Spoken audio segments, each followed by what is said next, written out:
उनका वर्णन आगे फिर आएगा। अभी हम लोग श्री राधा गुरुदेव भगवान की कथा में प्रवेश करें। हम लोग जो है की कथा में सुन रहे थे इस प्रकार श्री महाराज जी अपना कथा आदि करते थे। इस प्रकार बिना किसी स्वार्थ के, बिना किसी लोभ के महाराज जी कथा करते थे। बड़ी सुंदर, बड़ी ही सरल महाराज जी की कथा होती थी। ये बड़ी विशेष बात है। कथा क्या है कि जो भागवत जी हैं और अन्य अन्य जो सब ग्रंथ है उनमें बड़े क्लिष्ट शब्द भी आए हैं। बड़े ऐसे शब्द हैं जो संभवतः हमने कभी पहले सुने ही ना हो, तो उनको समझना तो बहुत दूर की बात है जब सुने ही नहीं।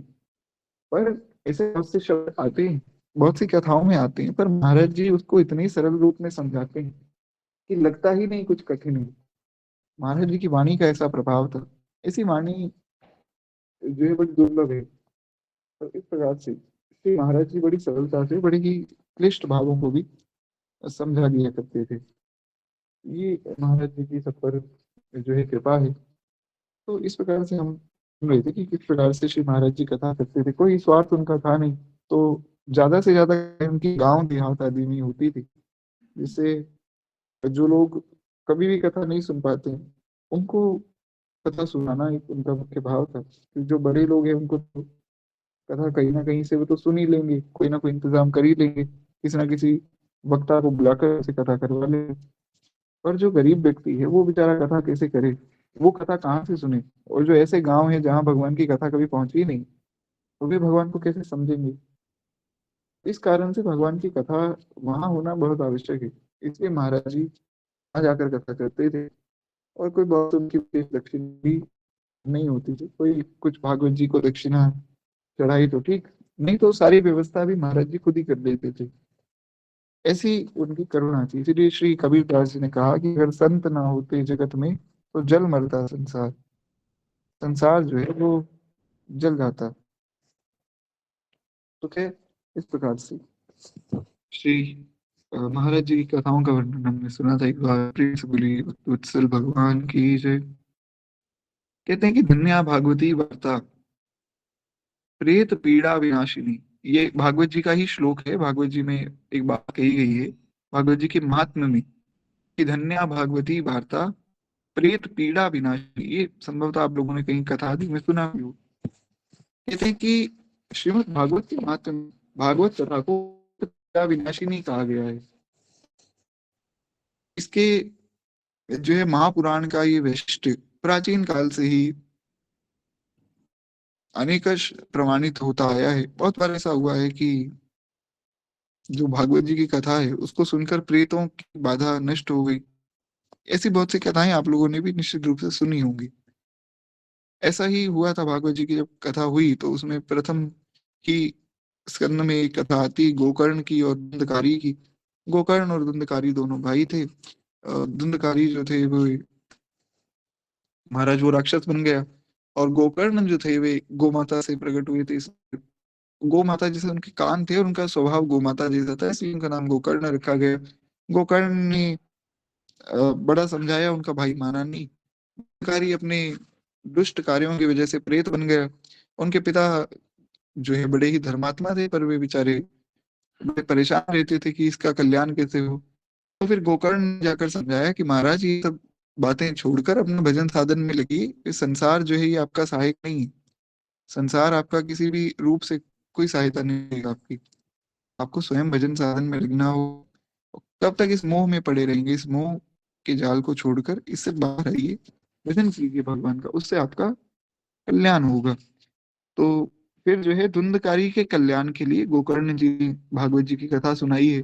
भागवत जी की कथा गोकर्ण जी जब सुनाई, धुंधकारी ने सुनी, गोकर्ण मुक्त हो गया और भगवान के पार्षद जो है लेने आए हैं। गोकर्ण जी को भगवान स्वयं अपनी गोद में बिठाकर लेकर गए और धुंधकारी का भी भगवान ने कल्याण किया, उसको भी वैकुंठ लोक में लेकर गए। और अन्य जितने श्रोता थे सबको वैकुंठ भगवान लेकर गए। ये सारी कथा आपने सुनी होगी निश्चित रूप से। नहीं सुनी तो हमने संक्षिप्त रूप में तो सुनी ली, कभी विस्तार में भगवान कृपा करेंगे। भागवत जी अगर हम शुरू करेंगे कभी, मैं ये नहीं कह रहा हूँ कि करेंगे, भगवान कृपा करें तो फिर तब वहां विस्तार में हम सुनेंगे। एक बार प्रेम से बोलिए भक्तवत्सल भगवान की जय। तो ऐसी सब बात हम पूर्व में भी ऐसी बहुत सी कथाएं सुन चुके हैं कि भागवत की कथा सुनकर प्रेतों का कल्याण हुआ है। उसमें भी एक बड़ी विशेष बात आती है इसी प्रसंग में, जो भागवत जी में ही कही गई।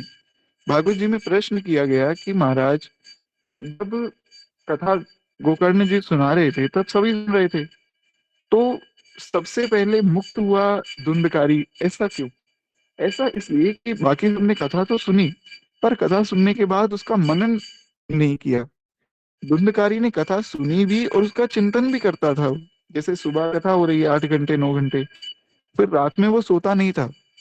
चाहे वो प्रेत था पर वो सोता नहीं था। वो क्या है, रात को सारी वो कथा जो सुनी थी उस पर चिंतन करता था कि आज मैंने क्या सुना, इसमें क्या भाव आ सकता है। फिर अगले दिन वो फिर कथा सुनता, फिर चिंतन करता। ऐसे करके वो मनन करने लग गया ना, तब उसका मन बड़ा शुद्ध हो गया। उसकी प्रेत बाधा सब खत्म हो गई और वो फिर भगवान के धाम चला गया। इसलिए कथा सुनना बहुत आवश्यक है। जो कथा सुन रहे हैं बहुत बड़ी कृपा है, और जो उसका मनन कर रहे हैं उन पर उससे भी बड़ी कृपा है। ऐसा ये भी सब प्रसंग भागवत के प्रथम स्कंद में ही, इसी प्रसंग में श्री सुखदेव गोस्वामी जी ने इनका भी निवेदन किया है। अभी कथा क्या है, बड़ी विस्तृत कथा है। आप लोगों ने संभवतः यथा कथा सुनी होगी, नहीं सुनी तो फिर जैसा दास ने निवेदन किया, कभी भगवान कृपा करेंगे तो विस्तार में फिर हम आगे इस कथा को भी सुनेंगे। तो संक्षिप्त रूप में तो यही बस भाव मुख्य रूप से ये था। कहते हैं ऐसी ही कथाएं महाराज जी की भी हुई। यदि सदगुरुदेव श्री महाराज जी जैसे महापुरुष व्यासपीठ पर आसीन होकर सप्ताह की कथा का वाचन कर रहे हो, तो यजमान के द्वारा इच्छित प्रेम मुक्ति अथवा किसी भी कामना का पूर्ण होना कोई संदेह की बात नहीं। जब महाराज जी जैसे वक्ता जब कथा सुनाते हैं ना, तो किसी के मन में मान लीजिए कामना आ गई कि भगवान का प्रेम मुझे प्राप्त हो, तो वो कामना तो निश्चित रूप से पूर्ण होगी, क्योंकि महाराज जी जैसा विशुद्ध भक्त कथा सुना रहा है, उनके मुख से निकले हुए शब्द ही महाभगवत स्वरूप है। ये बड़ी विशेष बात है। कथा की महिमा तो है ही, साथ में जो है महाराज जी जैसे व्यास की महिमा भी है। इसलिए कहा गया व्यासाय विष्णु रूपाय। व्यास जो है वो विष्णु रूप है। तो महाराज जी जैसे जो महापुरुष है उनमें ये बात घटित भी होती है। तो ये समझना चाहिए व्यासपीठ और कथा, इनकी बहुत महिमा शास्त्रों में कही गई। कहते हैं कि महाराज महाराज जी की श्रीमुख से कथा श्रवण करके प्रेत पीड़ा से मुक्ति की संबंधी कुछ घटनाएं यहाँ बताई जा रही हैं, उसको सब लोग सावधानी से सुने। तो ये ललितपुर जनपद की एक घटना है। कहते ललितपुर जनपद की पूरा कला नाम का एक गांव था, और वहां एक स्थानीय व्यक्ति ने वहां कोई मकान खरीदा, किंतु उस मकान में प्रेतों का निवास था। इस कारण से उसमें आकर रहने वाला परिवार खत्म हो जाता था। इस बाधा के निवारणार्थ श्री महाराज जी ने वहां सप्ताह कथा कही। वो जो परिवार था, जिस व्यक्ति ने वो मकान खरीदा था, उसने आकर निवेदन किया महाराज जी से कि गुरुदेव भगवान, आप जो है यहाँ भागवत जी की कथा अगर आप कह दें, तो मैंने सुना है भागवत कथा से प्रेत सब मुक्त हो जाते हैं, और आप जैसा महापुरुष सुनाएगा तो निश्चित रूप से हो ही जाएंगे। तो जब अनुरोध किया तो उस कथा में आपके साथ सिद्ध संत श्री हरे राम बाबा भी विराजमान थे। हरे राम बाबा की कथा हमने सुनी थी, और उनके तो बहुत सुंदर पद भी हम सुनते रहे, संभवतः आपको याद भी होगा। हरे राम बाबा के बड़े सुंदर पद हैं। मेरे प्राणेश मनमोहन, तुम्हें ढूंढूं कहाँ जाकर, बड़ा बेचैन हूँ तुम बिन, मुझे देखो जरा कर। इत्यादि प्रकार से। अब क्या है कि समय का थोड़ा अभाव है, तो कल हम कोई बढ़िया सा पद हरे राम बाबा का सुन लेंगे। आज यही प्रणाम करते हुए आगे बढ़े। एक बार प्रेम से बोलिए श्री महाराज जी की जय। कहते हैं कि इस प्रकार से श्री हरे राम बाबा भी उस कथा में साथ में थे। अंतिम दिवस कथा जब अपनी पूर्णता की ओर अग्रसर हो रही थी, तो परम हंस चक्र चूड़ामणि श्री सुखदेव जी ने राजा परीक्षित को अंतिम उपदेश दे चुके थे। मतलब कथा में जो राजा परीक्षित को श्री सुखदेव गोस्वामी जी ने अंतिम उपदेश दिया, वो पूर्ण हो गया था कथा में।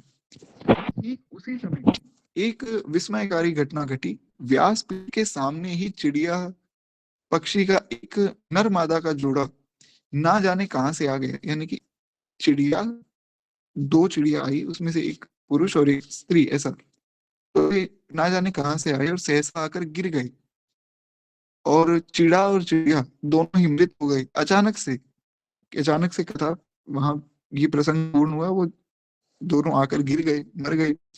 श्रोताओं ने, हरे राम बाबा भी विराजमान थे, और उन मृत चिड़ा चिड़िया को देखकर तत्काल आपने कहा कि अरे, भूत भूतनी का उद्धार हो गया। क्योंकि उनकी तो दिव्य दृष्टि थी, वे तो देख सकते थे। तो हरे राम बाबा ने कहा कि जो भूत और भूतनी यहाँ इस घर में थे, उनका उद्धार हो गया है, उनका कल्याण हुआ है। कथा के पश्चात हरे राम बाबा ने उन मृत पक्षियों को श्वेत वस्त्र में लपेटकर सरोवर के तट पर जो है गाय के गोबर के कंडों में उनका फिर तुलसी काष्ठ से निर्मित करके और महाराज चिता बनाकर विधिवत रूप से उनका अग्नि संस्कार भी कर दिया। ये संतों की करुणा है कि वे पक्षियों के संस्कार के विषय में भी सोचते हैं। तो खैर हरे राम बाबा ने फिर उनका संस्कार किया है। उसके पश्चात अपने जो है सरोवर में ही उनको जलांजलि अर्पित की। और इस प्रकार से पूर्व में अधोगति की प्राप्ति किसी दंपति का जो है महाराज जी के श्रीमुख से कथा श्रवण करके एक चिड़ा चिड़िया के रूप में उद्धार हुआ है। क्योंकि पूर्व में उन्होंने कोई गलती की होगी, उसके कारण से उनको प्रेत बनना पड़ा। जब प्रेत बने तो केवल महाराज जी के मुख से कथा सुनने मात्र से उनका उद्धार हो गया। संत जो है प्रारब्ध भी मिटा सकते हैं। कहते हैं वह मकान जो है प्रेत बाधा से सर्वथा मुक्त हो गया। आज भी उस मकान में लोग रहते हैं। तो इस प्रकार एक और कथा ऐसी ही आती है कि बरसाना धाम में एकांत सुरम्य स्थल गेवर वन में एक नवयुवक साधक जो है संत निवास करते थे। श्री बरसाना धाम में गेवर वन बड़ा प्रसिद्ध है। जैसे हमारे वृंदावन में निधिवन राज है, वैसे बरसाना में श्री गेवर वन है। तो कहते हैं महाराज, वहां पर एक नवयुवक साधक संत वहां रहते थे। जन्मंत्रीय संस्कारों से अथवा किसी संग के प्रभाव से वे भक्ति मार्ग की विशुद्ध भजन पद्धति से विचलित होकर अपवित्र तांत्रिक साधनाओं में लिप्त हो गए। तांत्रिक साधनाएं बड़ी लुभाने वाली होती हैं। जैसे यहाँ बैठकर मैं आपको कहूँ कि सोचिए, विचार कीजिए, आपको मैं ऐसी शक्ति दे दूं जिससे आप जल के ऊपर चल सकें, या आप अपने स्थान से बैठकर ऊपर उठ सकें, यानी उड़ सकें, ऐसी ऐसी सब बातें आपको मैं दे दूं। या मैं ऐसी कोई सिद्धि आपको दे दूं कि आप जो है सामने वाले को देखकर उसका मन पढ़ सकते हैं, उसका भूत भविष्य सब जान सकते हैं। तो लोग बड़े खुश हो जाते हैं कि ये तो बड़ी अच्छी बात है। पर जो भगवान के भक्त हैं, उनके मन में ऐसा नहीं आता है। उनको लगता है कि इन सब बातों का कोई अर्थ नहीं है। तो हाँ, कुसंग से बचना चाहिए, क्योंकि तंत्र मंत्र होते बड़े प्रभावशाली हैं। अब क्या है कि जो मुझ जैसे लोग हैं वो फंस जाते हैं। पर श्री गुरुदेव भगवान की कृपा से मैं तो खुद को इन सब के योग्य ही नहीं समझता हूँ। तो इसलिए मुझे लगता है कि मैं इन चक्करों में पड़ भी गया तो भी मेरा कुछ होने वाला तो है नहीं। तो अपना भगवान के चरणों में पड़े रहो। आज नहीं तो कल भगवान तो कल्याण कर ही देंगे। तांत्रिक करे ना करे उसका कोई, क्योंकि तांत्रिक मान लीजिए आपको कोई बहुत अच्छी बात भी बता देगा, तो उसके लिए सबसे अच्छी बात ये होगी कि आप नरक में जा सकते हैं। तो तंत्र मंत्र करके उल्टा सीधा काम होगा तो उसे नरक मिलेगा, मिलेगी तो उससे भी कोई अधम गति। पर उसमें क्या है, सबसे अच्छी बात ये है कि आप नरक तक जा सकते हैं। और यहाँ भगवान की भजन में क्या है कि भजन ना भी किया तो भी भगवान धाम तो ले ही जाएंगे। तो यहाँ खाली पड़े रहने की बात है। सुंदर भाव श्री राजेश्वरानंद जी महाराज गाते हैं। कनक भवन दरवाजे पड़े रहो, जहां सिया राम जी विराजे पड़े रहो। बड़ा अद्भुत भाव है।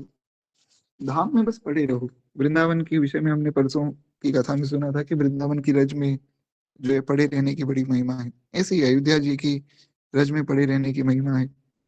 तो भगवान का कोई भी धाम हो, वहां जाकर व्यक्ति अगर बस बैठ जाए तो भी उसका कल्याण हो जाएगा। खैर, एक बार प्रेम से बोलिए तो वत्सल भगवान की जय। तो इसमें एक और भी बड़ी विशेष बात है, अगर हम लोग जो है ध्यान से समझे, जो ये भाव है श्री राजेश्वरानंद जी का, उसमें उन्होंने एक बहुत विशेष बात कही। आवत जात संत जन दर्शत, दर्शन करी के सुजान मन हर्षत। क्योंकि आप अगर मान लीजिए धाम में जाकर बैठ गए, किसी भी धाम में, अयोध्या जी में या वृंदावन जी में, श्री धाम बरसाना में, कहीं भी आप बैठ गए, होगा क्या? आवत जात संत जन दर्शत, दर्शन करी सुजान मन हर्षत। संतों का दर्शन होगा।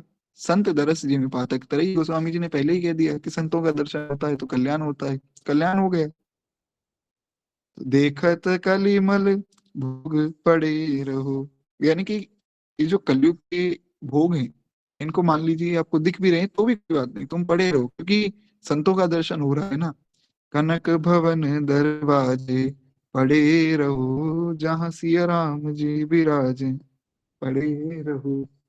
तो बड़ा सुंदर ये भाव है। अब जैसे संगम में, प्रयागराज में सब संत आ रहे हैं, सब लोग जा रहे हैं स्नान करने, वहां विशेष रूप से इसी बात का ध्यान रखना चाहिए कि स्नान हम करें, प्रयागराज जी को प्रणाम भी करें, और उससे भी विशेष बात है कि सब संतों को प्रणाम करें। बड़े बड़े महाराज जैसे ऐसे संत आ रहे हैं जिनका दर्शन संभव ही नहीं, प्रयाग में उनका दर्शन होता है।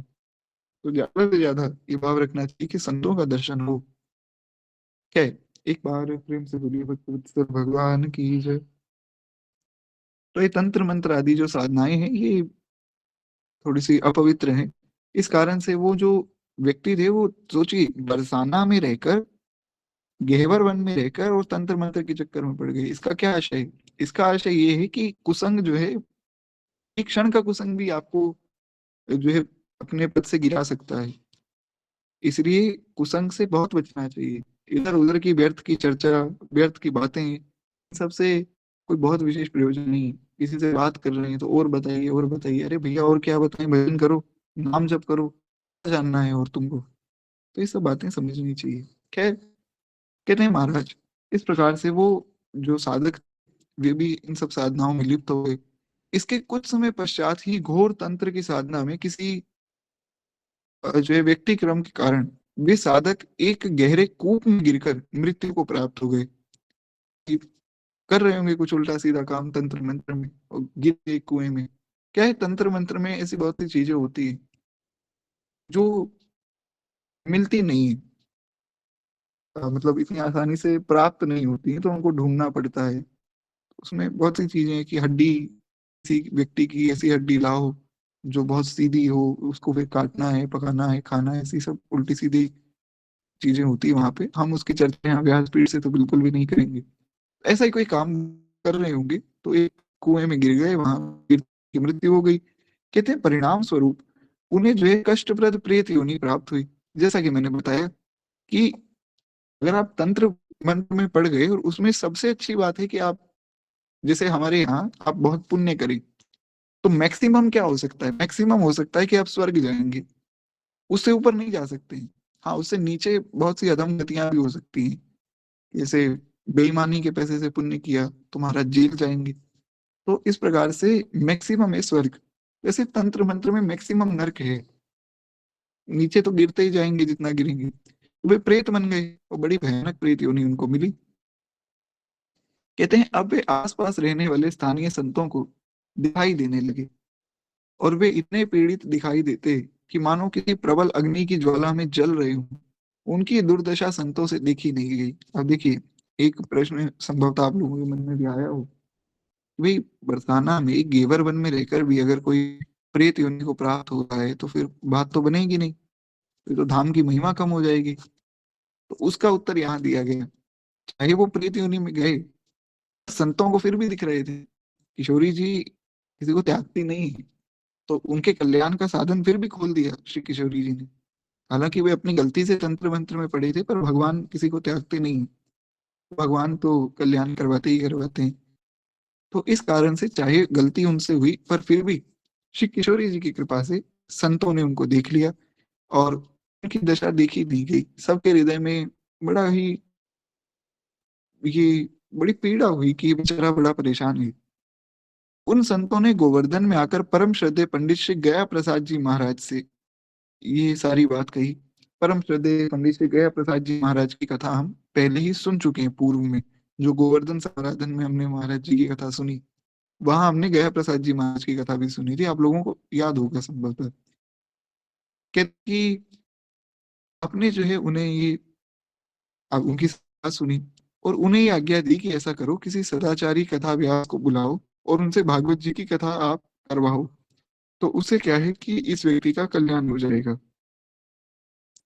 तब संतों ने सदगुरुदेव श्री भक्तमाली जी महाराज से प्रार्थना की कि महाराज, आपसे उत्तम कथावाचक तो कौन होगा, तो आप जो है भागवत जी की कथा सब सुनाइए। तो इस प्रकार से श्री पंडित जी महाराज का तो पहले से ही बड़ा प्रेम था महाराज जी के प्रति। मैं आशा करता हूँ आप लोगों को पंडित जी के विषय में सारी बातें ध्यान में हैं, जो हमने पहले सुनी थी। क्योंकि अगर आप कथा को बहुत सावधानी से सुनिए ना, तो आगे आपको वो चीजें फिर ध्यान में रहेंगी। तो कहते हैं इस प्रकार से घेवर वन में श्री महाराज जी की सौमधुर वाणी में श्रीमद् भागवत कथा का आयोजन हुआ, और ये दास भी उस कथा में सम्मिलित था, यानी कि श्री गुरुदेव भगवान भी उस कथा में गए थे महाराज जी के साथ में।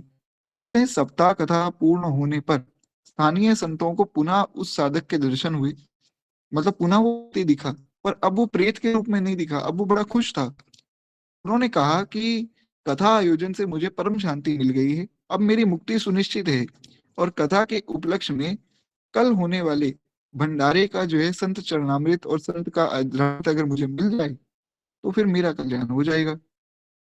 एक वृक्ष में जाकर बैठ रहा हूँ, तो आप जो है संतों का जो चरणामृत हो और जो संतों की जूठन प्रसादी हो, उस वृक्ष के नीचे आप रख देना, वो मैं पालूंगा, मेरा कल्याण हो जाएगा। उसे ग्रहण करते ही उस प्रेत योनि से वो व्यक्ति मुक्त हो गए, ऐसी बात आई। भागवत जी की बड़ी महिमा कही गई। भागवत जी में जो भागवत जी का महात्म्य है, उसमें बड़ी विशेष रूप से कि भागवत अगर आप नहीं पढ़ सकते हैं तो घर में ग्रंथ रखने की भी बड़ी महिमा है। या किसी उत्तम वैष्णव को या कोई ऐसी कथा वक्ता हो, उनको भागवत जी आप अगर गिफ्ट में देते हैं तो उनकी भी बड़ी महिमा जो है बताई गई। भागवत जी की महाराज बड़ी महिमा है। अगर आप लोग कहें तो कुछ दो चार महिमा के जो श्लोक हैं वो हम सुन लेते हैं, फिर हमारी कथा को आगे बढ़ाएंगे। क्योंकि भागवत जी की बात जब चली है तो फिर थोड़ी सी बात तो कम से कम भागवत जी की महाराज होनी ही चाहिए।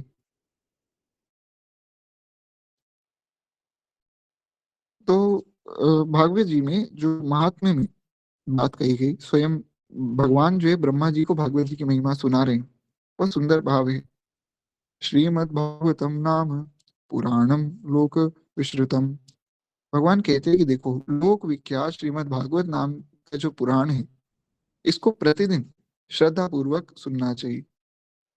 श्रेणिया श्रद्धयाम युक्तो मम संतोष कारणम। भगवान कहते हैं जो नित्य प्रतिदिन श्रद्धा पूर्वक इस कथा को सुनता है वो मेरे संतोष का कारण है। ये बात भगवान कह रहे हैं। नित्यम भागवतम यस्तु पुराणम पठते नरम प्रतक्षरम भवते से कपिलदानाज फलम। कहते हैं महाराज, जो कपिला गाय है, कपिला दानांजनम फलम, कहते हैं कि कपिला गाय का दान करने का फल उस व्यक्ति को मिलता है जो नित्य भागवत जी की पुराण का पाठ करता है। ये भागवत जी की महिमा है। ये ऐसा कहते हैं कि देखिए, मैं श्लोक नहीं पढ़ता हूँ, मैं केवल आपको भावार्थ सुना देता हूँ, क्या वो जल्दी जल्दी हो जाएगा। श्लोक कभी हम भागवत जी शुरू करेंगे ना, तब वो श्लोक हम वहां सुन लेंगे। क्या अभी मेरे पास भागवत जी का ग्रंथ नहीं है, कि मेरे पास क्या है, महिमा के कुछ श्लोक हैं, तो मैं वही सुना रहा हूँ आप लोगों को। कब ठाकुर जी कृपा करेंगे तो फिर मैं ग्रंथ सुनाऊंगा, कथा करेंगे तब, तब वहां फिर हम विस्तार में आएंगे। भगवान कहते हैं कि हे पुत्र, यानी कि ब्रह्मा जी भगवान के पुत्र है ना, तो भगवान कहते हैं कि जो प्रतिदिन पवित्र चित्त होकर भागवत के एक श्लोक का पाठ भी करता है, वह मनुष्य 18 पुराणों के पाठ का फल पा लेता है। नित्यम मम कथा यत्र तत्र तिष्ठन्ति वैष्णव। बड़ी सुंदर बात। भगवान कहते हैं कि जहाँ नित्य मेरी कथा होती है, वहां विष्णु पार्षद प्रहलाद आदि विद्यमान नित्य ही रहते हैं। हमारे यहाँ तो महाराज नित्य ही भगवान विराजमान है, भगवान के सब भक्त भी विराजमान है, क्योंकि हमारे यहाँ तो भागवत जी की नहीं, भक्तमाल जी की कथा हुई। इसमें भागवत भी आ गई और भक्तों के चरित्र भी आ गए, दोनों बातें। तो ऐसा भेद नहीं समझना है, भागवत और भक्तमाल में कोई भेद नहीं। कोई ऐसा मन में ना सोचे कि हम तो भागवत नहीं पढ़ पा रहे हैं घर पे। आप घर पे नहीं पढ़ पा रहे हैं तो भक्तमाल सुन रहे हैं, ये भी भागवत ही है, क्योंकि इसमें भी भक्त और भागवत की चर्चा है, भागवत में भी भक्त भागवत की चर्चा है। तो ग्रंथों में कोई भेद नहीं है। खैर, कहते हैं कि वहां नित्य ही जो है विष्णु पार्षद प्रहलाद जी और हनुमान जी, श्री शौनक आदि सब महर्षि, नारद जी आदि सब भक्त वहीं विराजमान रहते हैं। हमारे बीच में भी सब भगवान के भक्त विराजमान हैं। एक बार प्रेम से बोलिए भक्त वत्सल भगवान की जय। कहते हैं जो मनुष्य सदा मेरे इस भागवत शास्त्र की पूजा करते हैं वे कली के अधिकार से अलग हैं, यानी कि कलयुग का उन पर कोई अधिकार नहीं है, उन पर कली का वश नहीं चलता है। वैष्णवानाम तो शास्त्राणि ये चर्यन्ति गृह नरा सर्व पाप विनिर्मुक्ता भवन्ति सर्वबंधिता। कहते हैं महाराज जो मानव अपने घर में वैष्णव शास्त्रों की पूजा करते हैं वे सब पापों से मुक्त होकर देवताओं के द्वारा वंदित हो जाते हैं। लोग कलयुग में अपने घर के भीतर प्रतिदिन भागवत शास्त्र की पूजा करते हैं वे कली से निडर होकर ताल ठोकते उछलते कूदते और बड़े प्रसन्न रहते हैं, और मैं उन पर बड़ा प्रसन्न रहता हूँ। सबसे बड़ी विशेष बात ये है, कहते हैं हे पुत्र, मनुष्य जितने दिनों तक अपने घर में भागवत शास्त्र रखता है उतने समय तक उसके पितृ दूध घी मधु और मीठा जल पीते हैं। ये केवल घर में भागवत रखने की महिमा है महाराज, कि उतने दिन तक उसके पितृ दूध घी मधु और मीठा जल पान करते हैं। यच्छन्ति वैष्णवे भक्त्या शास्त्रम भागवतम ही ये कोटि सहस्त्राणि मम लोके वसन्ति ते। कहते हैं जो लोग विष्णु भक्त पुरुष को भक्ति पूर्वक भागवत शास्त्र समर्पित करते हैं वे हजारों करोड़ों कल्पों तक यानी कि अनंत काल तक मेरे वैकुंठ में निवास करते हैं। जो लोग किसी वैष्णव भागवत दान करते हैं वे लोग सदैव मेरे वैकुंठ में वास करते हैं। जो लोग सदा अपने घर में भागवत शास्त्र की पूजा करते हैं वे मानो एक कल्प के लिए संपूर्ण देवताओं को तृप्त कर देते हैं। यानी कि अगर आप सब देवताओं की पूजा नहीं कर सकते हैं तो केवल भागवत जी की पूजा कीजिए, सबकी पूजा हो जाती है। और एक बड़ी सुंदर बात, वैसे तो बड़े श्लोक हैं यहाँ पर समय की मर्यादा रखते हुए केवल एक भाव में और निवेदन करूं। कहते हैं श्लोकार्धम लोकपादं वा वरं भागवतं गृहे शतशोथ सहस्रेक्ष क्रियमे शास्त्रम संग्रहे। कहते हैं कि यदि अपने घर में भागवत का आधा श्लोक या चौपाई श्लोक भी अगर रहे, यानी कि पूरी भागवत आपके घर में नहीं है, आपके घर में भागवत का एक श्लोक लिखा हुआ है कहीं किसी दीवार पर, आपने लिख कर जो है उसको रखा है, या ऐसे बहुत से स्टिकर आते हैं जिनमें क्या है भागवत जी के श्लोक हैं या वाल्मीकि रामायण के श्लोक आदि हैं, तो वो लिखे रहते हैं। मेरे पास एक है यहाँ पर हमारे मंदिर में एक दो लगे हुए हैं, आप लोग कहेंगे तो मैं वो आपको उसकी फोटो भेज दूंगा। तो ऐसा कोई स्टिकर अगर मिल जाए भागवत जी के श्लोक का या रामायण के श्लोक का तो अच्छे किसी पवित्र स्थान में आप घर पे उसको लगा भी सकते हैं। तो भगवान कहते हैं कि अगर भागवत का आधा श्लोक या आधी चौपाई भी घर में रहे तो यह बहुत उत्तम बात है। उसे छोड़कर सैकड़ों हजारों तरह के अन्य ग्रंथों का संग्रह भी उतना लाभदायक नहीं है जितना भागवत जी का आधा श्लोक। यानी कि अगर किसी व्यक्ति के घर में भागवत जी है उसके पास और कोई ग्रंथ नहीं तो भी उचित है। अगर उतना भी नहीं हो सकता है तो भागवत जी का एक श्लोक भी अगर उसके घर में है, एक श्लोक भी नहीं तो आधा श्लोक भी उसके घर में अगर लिखा हुआ है कहीं किसी ग्रंथ में किसी पुस्तक में या फिर जो किसी भी प्रकार से देवर आदि के जैसा भी हमने चर्चा की तो उससे भी उस व्यक्ति का जो है कल्याण हो जाएगा। कहते हैं कि इस कलयुग में जिसके घर में भागवत शास्त्र मौजूद नहीं है वो वैष्णव कैसे समझा जाए। कहते हैं वे तो चांडाल से भी बढ़कर नीच है। यानी कि ऐसा नहीं सोचना है कि आप लोगों के लिए बात कही गई है, ये बात उनके लिए कही गई जो भागवत जी का सम्मान नहीं करते हैं, कभी भागवत जी की बात सुनते नहीं। कथा को सुनना उसका अर्थ भी ये है कि ये कथा आपके जो आप कथा सुन रहे हैं उसमें कोई विशेष रूप से आपत्ति नहीं। कहते हैं इस प्रकार से हे लोकेश ब्रह्मा, हे पुत्र, मनुष्य को सदा जो है मुझे भक्ति पूर्वक संतुष्ट करने के लिए अपने सर्वस्व देकर वैष्णव शास्त्रों का संग्रह करना ही चाहिए। और यत्र यत्र भवेत् पुण्यम शास्त्रम भागवतम खलो तत्र तत्र सदैवाहम भवामि त्रिदशेषः। कहते हैं कि कलयुग में जहां तहां पवित्र भागवत शास्त्र रहता है वहां वहां सदा ही मैं देवताओं के साथ उपस्थित रहता हूँ, उस घर में मैं सदैव निवास करता हूँ। और यही नहीं, वहां नदी नीर नद सरोवर स्वरूप में प्रसिद्ध जितने भी तीर्थ हैं वो भी उसी घर में निवास करते हैं। और संपूर्ण यज्ञ सात पुरियां और सभी पावन पर्वत भी वहां नित्य निवास करते हैं। और हे लोकेश, यश धर्म विजय के लिए जो है पापक्षय एवं मोक्ष की प्राप्ति के लिए धर्मात्मा मनुष्य सदा ही मेरे भागवत शास्त्र का श्रवण करना चाहते हैं। यानी कि जो व्यक्ति भगवान की कथा सुनता है उसको ये सब काम, उसको ये सब मिल जाता है। तो ऐसे खैर श्लोक तो बहुत सारे हैं, पर ठीक है, हमें कथा में आगे बढ़ना है, तो इसलिए यही प्रणाम करके हम आगे बढ़े। एक बार प्रेम से बोलिए श्रीमद् भागवत महापुराण की जय। भागवत जी बड़ा सुंदर ग्रंथ है। भागवत जी में भगवान ने अपने स्वरूप को रखा है। कलयुग में भगवान आए हैं तो भागवत के रूप में ही आए हैं। तो इस प्रकार से ऐसा नहीं सोचना है, क्योंकि यहाँ पे एक श्लोक ऐसा भी आया कि जिसके घर में भागवत नहीं वो चांडाल है। तो ऐसा नहीं सोचना है कि अगर आपके घर में भागवत नहीं है तो कुछ अनुचित, ऐसा नहीं। आप नित्य कथा तो सुन ही रहे हैं, और कोई ना कोई ग्रंथ तो आपके पास होगा ही, तो उचित है। बाकी अगर भागवत जी आप लाए पढ़े तो ये तो बहुत श्रेष्ठ बात है। हम लोग थोड़ा आगे बढ़े। एक बार प्रेम से बोलिए भक्त वत्सल भगवान की जय। तो इस बार से भागवत जी की बड़ी महिमा महाराज बताई गई है। तो वो जो साधक थे, उनका भी इसी प्रकार से फिर कल्याण हुआ। भागवत जी की उन्होंने कथा सुनी, बोले कथा सुनने के बाद मैं बड़ा संतुष्ट हुआ हूँ, और भगवान भी मुझसे बहुत प्रसन्न है। संतों का जूठन प्रसाद मिल जाए तो मेरा भी कल्याण हो जाएगा। इतने साधक के कथनानुसार संतों ने वो प्रसाद और चरणामृत वहां रख दिया, वृक्ष के नीचे रखा गया। उसके पश्चात वो साधक फिर कभी दिखाई नहीं दिया, यानी कि वो मुक्त हो गया। और शिव पुराण की कथा से प्रेतोद्धार भी हुआ है, यानी कि भागवत की कथा से भी हुआ और शिव पुराण की कथा से भी हुआ। क्योंकि बहुत से ऐसे वैष्णव है, वो सोचते हैं कि शिव पुराण आदि और ये सब पुराण तो हमें नहीं पढ़ने चाहिए।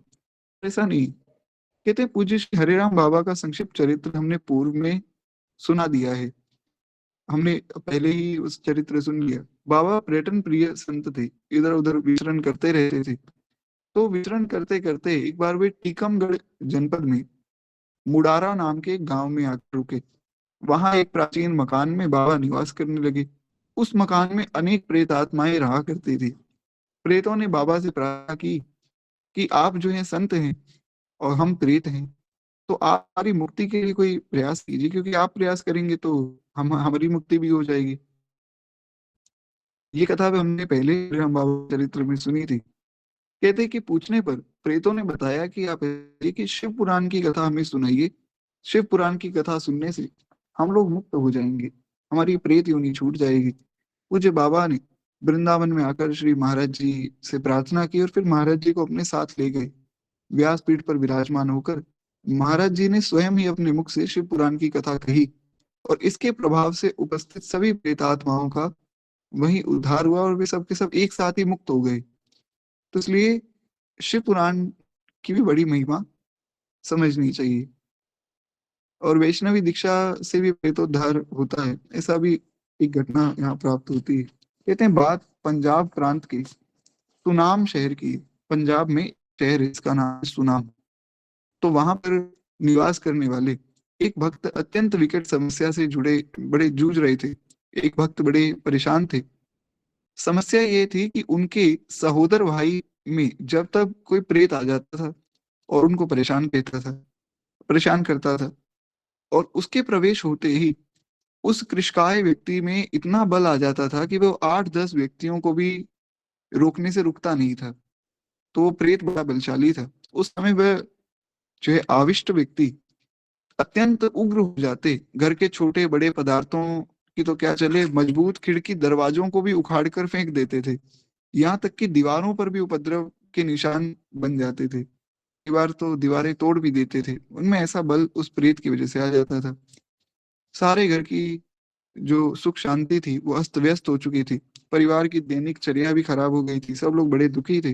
घर में सब लोग बड़े परेशान थे कि अब इस व्यक्ति का क्या किया जाए। कहते कि इस उपद्रव से छुटकारा पाने के लिए घर में श्रीमद् भागवत कथा का आयोजन निर्धारित किया गया। उस व्यक्ति ने आग्रह पूर्वक श्री महाराज जी से प्रार्थना की कि मेरा जो सहोदर भाई है उसमें ऐसी ऐसी प्रेत आत्मा आती है, तो आप अगर कथा वहां कर दें तो हमारे घर में भी उस प्रेत का उद्धार हो जाए, मेरा भाई बच सकता है। सहोदर मतलब जो एक साथ जिनका जन्म होता है उनको सहोदर के। तो कहते हैं ऐसी सब बात उन्होंने कही। तो महाराज जी ने प्रेम पूर्वक वो आग्रह स्वीकार किया। महाराज जी सुनाम शहर में उनके घर पहुंचे। वहां श्रीमद् भागवत का जो है मूल पाठ के लिए एक पंडित जी को भी बुलाया गया। कथा होगी साथ में, भागवत का मूल जो पाठ है वो एक पंडित जी अलग से करेंगे। तो पंडित जी ने जब ये देखा कि कथा तो श्री महाराज जी करेंगे, मैं मूल पाठ करूंगा, वो बिगड़ गए। उनको ये मन में हुआ कि बताओ, मैं इतना बड़ा पंडित हूँ, तो मुझे तो कथा करनी चाहिए, लेकिन मैं केवल बैठकर मूल पाठ करूं, ये तो ठीक नहीं है। ऐसा उन पंडित जी के मन में आया। उन्होंने हर ठान ली कि कथा तो मैं ही करूंगा, और अगर आपको मूल पाठ करवाना है तो ये जो वृंदावन से आए हैं महाराज जी, इनसे आप मूल पाठ करवा लो। महाराज जी तो सदैव सबको आदर देने वाले ही थे। उनके आग्रह का महाराज जी ने सहर्ष स्वीकार किया। यह निश्चित हुआ कि पंडित जी कथा करेंगे और श्री महाराज मूल पाठ करेंगे। यद्यपि महाराज जी का गरिमामय स्वरूप, भक्ति की उनके प्रति जो है श्रद्धा और उनकी प्रार्थना स्वरूप कथा सुनने के लिए दिया गया आमंत्रण, ये सब हेतु देखते हुए तो पंडित जी का व्यवहार उचित नहीं था। की बात ये है कि महाराज जी एक तो इतने बड़े संत हैं, दूसरी बात उस भक्त ने बुलाया तो महाराज जी को था कथा करने के लिए। तो महाराज जी को कथा करने के लिए बुलाया था, तो पंडित जी कथा करें, बात ठीक नहीं। तो पंडित जी ने जो काम किया वो ठीक नहीं था। किंतु महाराज जी मान और अपमान से परे थे। महाराज जी को मान अपमान से कोई फर्क नहीं पड़ता था। इस कारण वे प्राकृत भावनाओं का स्पर्श नहीं होने देते। तो उन्होंने कहा कोई बात नहीं, अगर ये पंडित जी ब्राह्मण देवता के मन में ऐसी बात है तो ठीक है। अगले दिन से कथा प्रारंभ होनी थी कि अचानक संध्या काल में वह व्यक्ति अत्यंत उग्र हो गया और भूताविष्ट हो गया, जिसमें मतलब प्रेत आता था। कथा अगले दिन से शुरू होनी थी, शाम को इसमें प्रेत आ गए। अनेक व्यक्तियों के द्वारा भी वह नियंत्रित नहीं हो पा रहा था। तो वह प्रेत आत्मा इस बात से कुपित था कि मेरे उद्धार के अर्थ में यहाँ भागवत सप्ताह का आयोजन किया जा रहा है, और उसका कहना था कि मैं ये आयोजन किसी भी प्रकार होने नहीं दूंगा, सब उलट पलट कर दूंगा, तोड़ फोड़ कर दूंगा, लेकिन यहाँ आयोजन नहीं होगा कथा का, और अगर तुम लोग ज्यादा उपद्रव करोगे तो मैं इस सारी जगह में आग लगा दूंगा, पर कथा नहीं होने दूंगा। गृह स्वामी वे भक्त इस विघ्न बाधा से बड़े दुखी और बड़े ही आतंकित थे। उनको बड़ा दुख हुआ कि बताओ, कथा इसके लिए करवा रहे हैं और ये कथा भी नहीं होने दे रहा है। तो ऐसे ही सब बात उन्होंने कही। तो कहते हैं कि उधर वे पंडित जी भी उस प्रेत के द्वारा दी गई चेतावनी से डर गए। तो घर में उथल पुथल का वातावरण बना हुआ था। भूताविष्ट वो व्यक्ति उपद्रव के चरम शिखर पर था, यानी कि वो सोच रहा था कि आज मैं पूरा घर ही पलट दूंगा। ऐसे में उन भक्त जी ने श्री महाराज जी से अनुरोध किया कि आप इस समय जो है मेरे भूताविष्ट भाई को वैष्णवी दीक्षा प्रदान करके अपनी शरण में ले लीजिए। कि आप वैष्णवी दीक्षा प्रदान कर देंगे तो फिर इसका कल्याण हो जाएगा, कथा भी हो जाएगी, पर पहले आप, क्योंकि अभी जो प्रेत बाधा है उसका आप निवारण कर दीजिए। तो कहते हैं कि वैष्णवी दीक्षा आप इसको प्रदान कीजिए ताकि इस व्यक्ति का भी कल्याण हो। श्री महाराज जी ने कृपा पूर्वक अनुमति प्रदान की। जैसे तैसे उस व्यक्ति को सबने पकड़ लिया। पकड़कर महाराज जी के निकट लाया गया। आपने उसके भाल पर ऊर्ध्वपुंड्र तिलक धारण करवाया। इससे वह व्यक्ति कुछ उपद्रव और करने लगा, तो महाराज जी ने उसे डांट दिया, और महाराज जी ने डांट कर कहा कि चुपचाप यहाँ बैठ जाओ। उसके बाद उसने उपद्रव नहीं किया। फिर वो जो है अपने, आपने उसे तुलसी की कंठी माला धारण करा के कान में श्री भगवान नाम प्रदान किया। उस समय वैष्णवी दीक्षा का अद्भुत चमत्कार देखने में आया कि जैसे ही महाराज जी ने उसकी शरणागति करवाई, तो श्री भगवान नाम की महिमा व शरणागति का वर्णन करने वाले शास्त्र वचन मानो एक साथ प्रमाणित हो गए। यानी कि जितनी भी शास्त्रों में बात आई कि दीक्षा से ऐसा हो जाएगा, वैसा हो जाएगा, और नाम जब से ये हो सकता है, वो हो सकता है, वो दिख रहा था सामने। कहते हैं कि वो सब प्रमाणित हो रहा था एक साथ। दीक्षा प्राप्त होते ही वह व्यक्ति उसी क्षण सदा सर्वदा के लिए प्रेत बाधा से मुक्त हो गए, और उधर जो है उस प्रेत आत्मा को भी सदगति प्राप्त हो गई। यानी कि दोनों का ही कल्याण हुआ। घर में सुख शांति का वातावरण जो है स्थापित हो गया। इस प्रकार से महाराज जी ने उस भक्त पर कृपा करके उसके सहोदर भाई, उस प्रेत दो का ही उद्धार वहां किया है। तो कहते हैं गुजरात प्रांत में भी अनेक स्थलों में श्री महाराज जी के शिष्य भक्तगण हैं। उनके प्रेम आग्रह से आपकी अनेक यात्राएं वहां गुजरात में भी हुई। हमने सुना था महाराज जी ज्यादातर कथाएं या तो बुंदेलखंड में या गुजरात में करते थे। क्योंकि आपके सत्संग के प्रभाव से गुजराती भाषी एक सुंदर प्रांत के लोगों ने भक्तमाल के प्रति बड़ी रुचि दिखाई। उन्होंने कहा कि महाराज जी हम भी भक्तमाल पढ़ना चाहते हैं, हमें बड़ा अच्छा लगा ये ग्रंथ। कहते हैं इन यात्राओं में अनेक प्रेरक संस्मरण, जिनमें से एक संस्मरण यहाँ प्रस्तुत है। कहते हैं इससे संत चरणामृत को लोकोत्तर प्रभाव का परिचय मिलता है। इनकी वैष्णवी दीक्षा का प्रभाव सुन लिया, भागवत जी का प्रभाव सुन लिया, फिर शिव महापुराण का प्रभाव सुन लिया, अब हमें संत चरणामृत का प्रभाव भी यहाँ सुनने को मिलेगा। कहते हैं कि श्री महाराज जी सुरेंद्र नगर जनपद में लखतर नाम के एक गांव में श्री भक्तमाल की कथा कह रहे थे। कथा में शबरी जी का प्रसंग चल रहा था और सरोवर का अशुद्ध जल शबरी जी के चरण रज से शुद्ध और पवित्र हो गया, इसका वर्णन वहां पर किया गया। और इस प्रसंग को सुनने के पश्चात किसी भी ब्राह्मण के मन में ये विचार आया कि महाराज जी तो उच्च कोटि तो महापुरुष है, क्यों ना इन्हें अपने कुएं में डाल दें, ताकि सारा कुआं जो खारा और करवा है वो शुद्ध हो जाए। ऐसी सारी बात जो है उन ब्राह्मण देवता ने कही। तो इसमें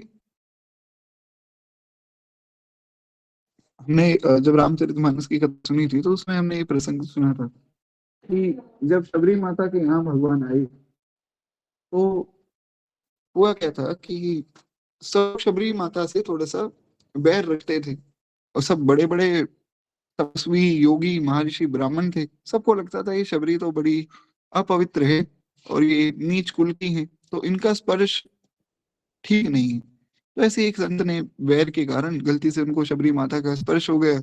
उन्होंने सोचा मैं वापस नहाने गए, देखा तो जल में तो कीड़े ही कीड़े पड़ गए, वो जल अपवित्र हो गया। तो सब लोगों ने शबरी माता पर ही लांछन डाल दिया कि ये यहाँ रहती है, इसकी वजह से जो है जल अपवित्र हुआ है। फिर जब भगवान से सबने आग्रह किया, भगवान ने कहा कि कोई बात नहीं, शबरी माता को वहां भेजो, शबरी जैसे ही उस जल में चरण रखेगी वो पवित्र हो जाएगा। शबरी माता रोने लगी, उन्होंने कहा प्रभु आप कैसी बात कर रहे हैं, सब ब्राह्मण जो है उस जल में स्नान करते हैं, उस जल का पान करते हैं, मैं उसमें पैर कैसे रख दूं। भगवान ने कहा कि अगर आप पैर नहीं रखोगी तो वो जल अपवित्र ही रहेगा, और इन ब्राह्मणों को भी उसका जो है पाप भोगना पड़ेगा। क्यों? क्योंकि इन्होंने आपके प्रति जो है ये ऐसी दृष्टि की, इन्होंने आपको नीच समझा है, इनसे वैष्णव अपराध हुआ है। शबरी माता ने भगवान के आग्रह पर उस सरोवर में जैसे ही पांव रखा, सरोवर पवित्र हो गया।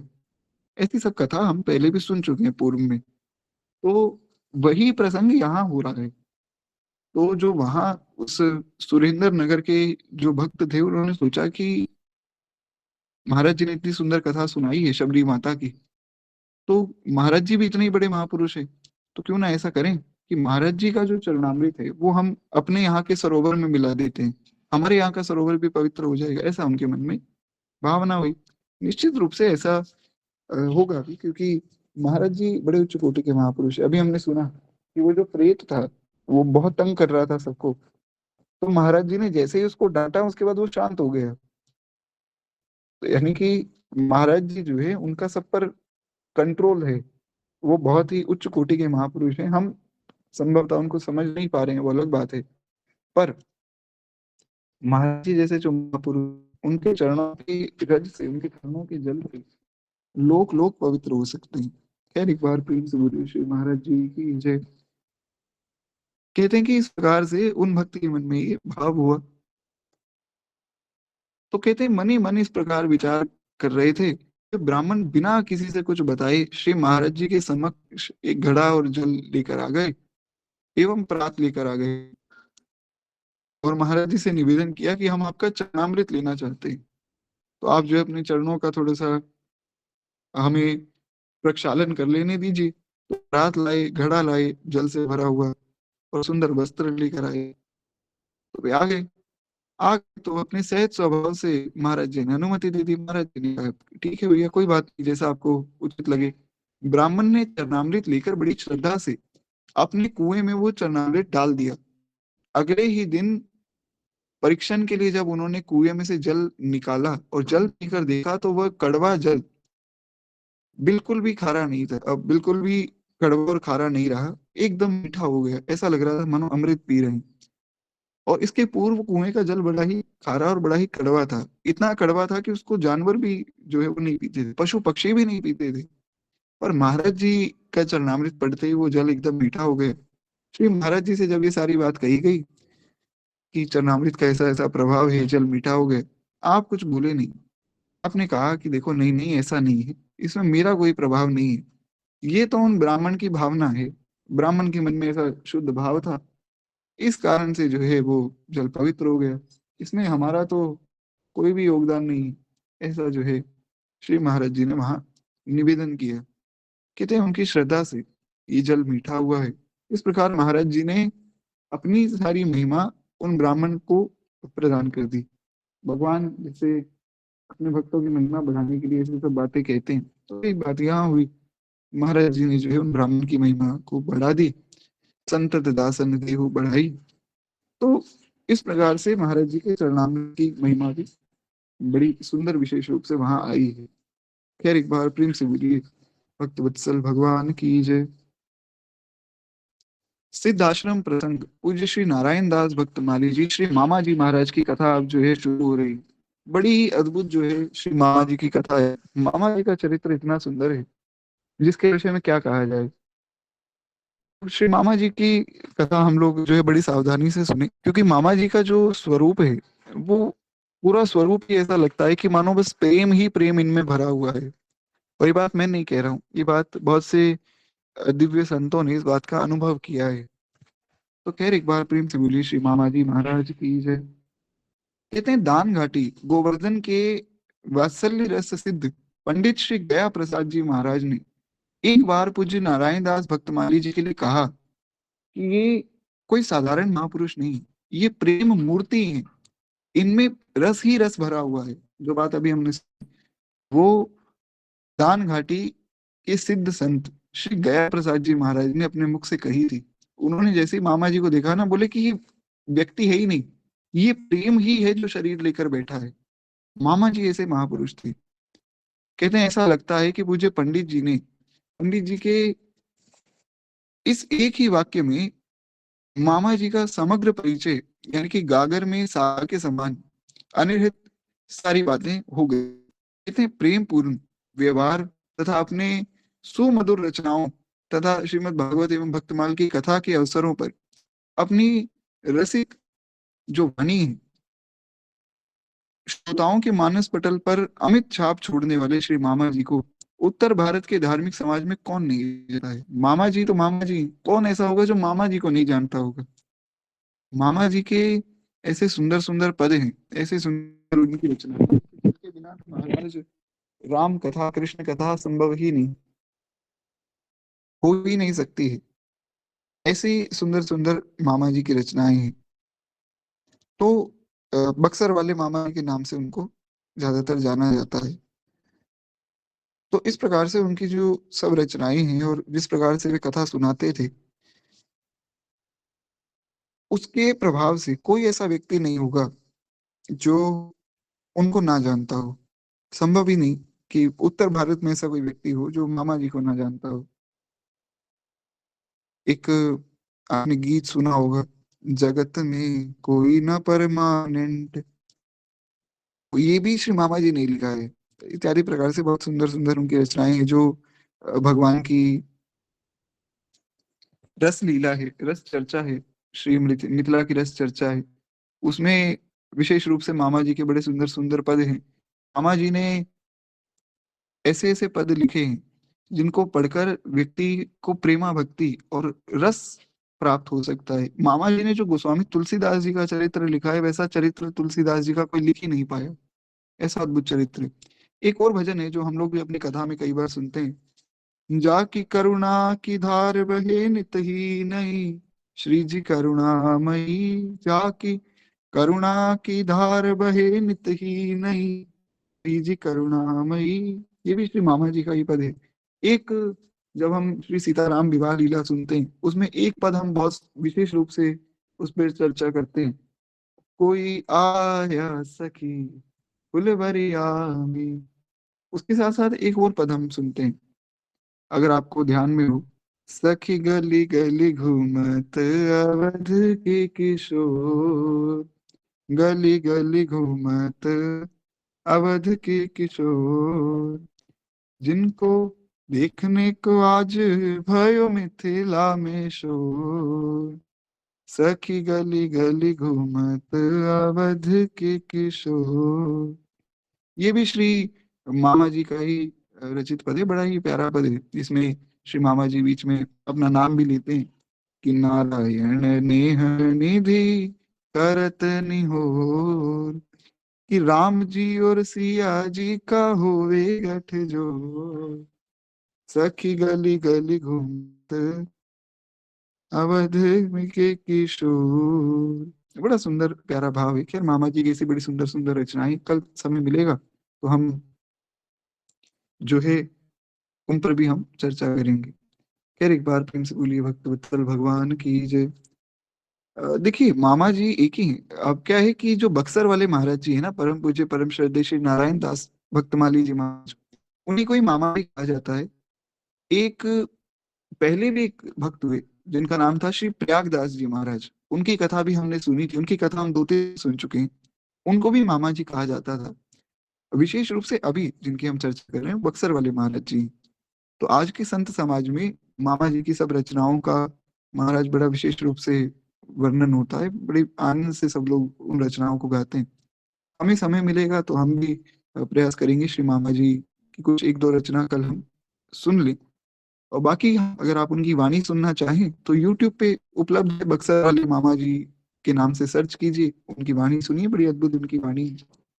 खैर इस प्रकार से कहते हैं, ऐसा लगता है कि पूज्य पंडित जी ने सारी बात कह दी। मामा जी तो मामा जी थे, वस्तुतः श्री मामा जी के परिचय के लिए बहुत विस्तार की आवश्यकता है, किंतु समास रीति से श्री पंडित जी महाराज के इस एक ही वाक्य से उनका समग्र परिचय प्राप्त हो जाता है। जो पंडित जी ने बात कही, पंडित श्री गया प्रसाद जी महाराज ने, कि पंडित जी कोई साधारण व्यक्ति नहीं है। एक विशेष बात, अगर कोई महापुरुष किसी व्यक्ति को महापुरुष कहे ना, तब वो महापुरुष है। मान लीजिए कोई मेरे जैसा ढोंगी पाखंडी आदमी है, उसको लोग कहें कि अरे देखो तो बहुत बड़े भक्त हैं, तो वो कोई बहुत बड़ी बात नहीं, कोई बहुत उसमें प्रसन्न होने वाली बात नहीं, क्योंकि जो लोग जानते ही नहीं इस मार्ग के विषय में, वो अगर कह दें तो कोई बहुत उसमें समझदारी वाली बात नहीं। आपके जैसा कोई भक्त कहे तब समझा जा सकता है कि चलो ये आदमी कुछ ठीक आदमी होगा। तो जब पंडित जी की कोटि के महापुरुष जब कहते हैं ना कि ये व्यक्ति बहुत बड़े संत हैं, तब ये प्रमाणित हो जाता है कि इनसे बड़ा संत बड़ा दुर्लभ होगा। तो ये समझना चाहिए, मामा जी के विषय में कोई साधारण व्यक्ति बात नहीं कर रहा है, कोई मेरे जैसा अल्प ज्ञानी ये बात नहीं कह रहा है। स्वयं श्री पंडित जी ने ये बात कही कि इनका शरीर शरीर है ही नहीं, ये तो रस ही रस है, प्रेम ही प्रेम है इनके शरीर में। इतने इस प्रकार से श्री मामा जी का पूर्व में नाम श्रीमन नारायण चतुर्वेदी इस नाम से भी प्रख्यात रहे। मामा जी का जीवन सिद्ध आश्रम बक्सर में, बक्सर जो है बिहार में एक जगह है, वहां पर आपका जन्म हुआ था।